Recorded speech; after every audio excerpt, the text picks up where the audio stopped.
تبارك الذي نزل الفرقان على عبده ليكون للعالمين نذيرا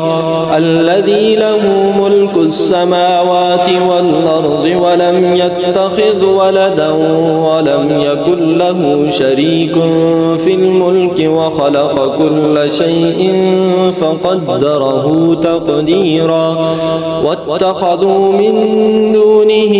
آلهة لا يخلقون شيئا وهم يخلقون ولا يملكون لأنفسهم ضرا ولا نفعا ولا يملكون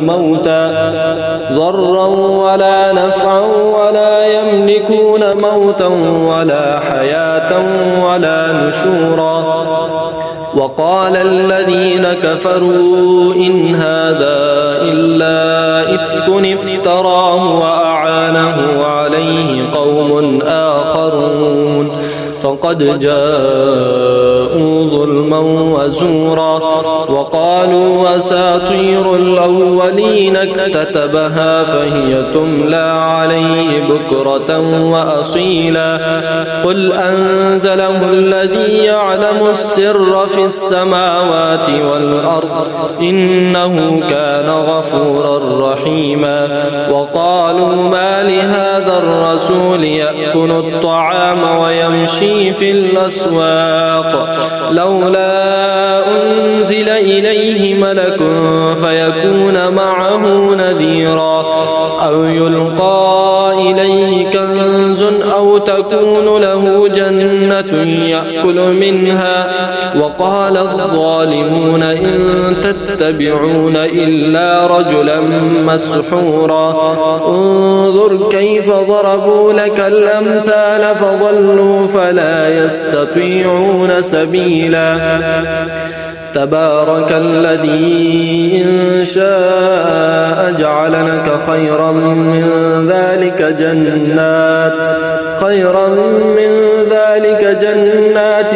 تجري من تحتها الأنهار ويجعل لك قصورا بل كذبوا بالساعة وأعتدنا لمن كذب بالساعة سعيرا إذا رأتهم من مكان بعيد سمعوا لها تغيظا وزفيرا وإذا ألقوا منها مكانا ضيقا مقرنين دعوا هنالك ثبورا لا تدعوا اليوم ثبورا واحدا وادعوا ثبورا كثيرا قل أذلك خير أم جنة الخلد التي وعد المتقون كانت لهم جزاء ومصيرا لهم فيها ما يشاءون خالدين كان على ربك وعدا مسئولا ويوم يحشرهم وما يعبدون من دون الله فيقول أأنتم أضللتم عبادي هؤلاء أم هم ضلوا السبيل قالوا سبحانك ما كان ينبغي لنا أن نتخذ من دونك من أولياء ولكن متعتهم وآباءهم حتى نسوا الذكر وكانوا قوما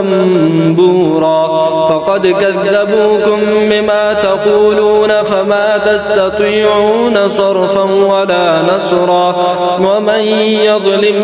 منكم نذقه عذابا كبيرا وما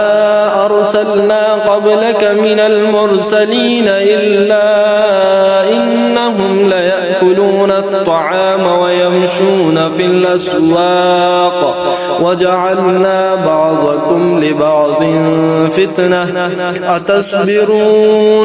أتصبرون وكان ربك بصيرا.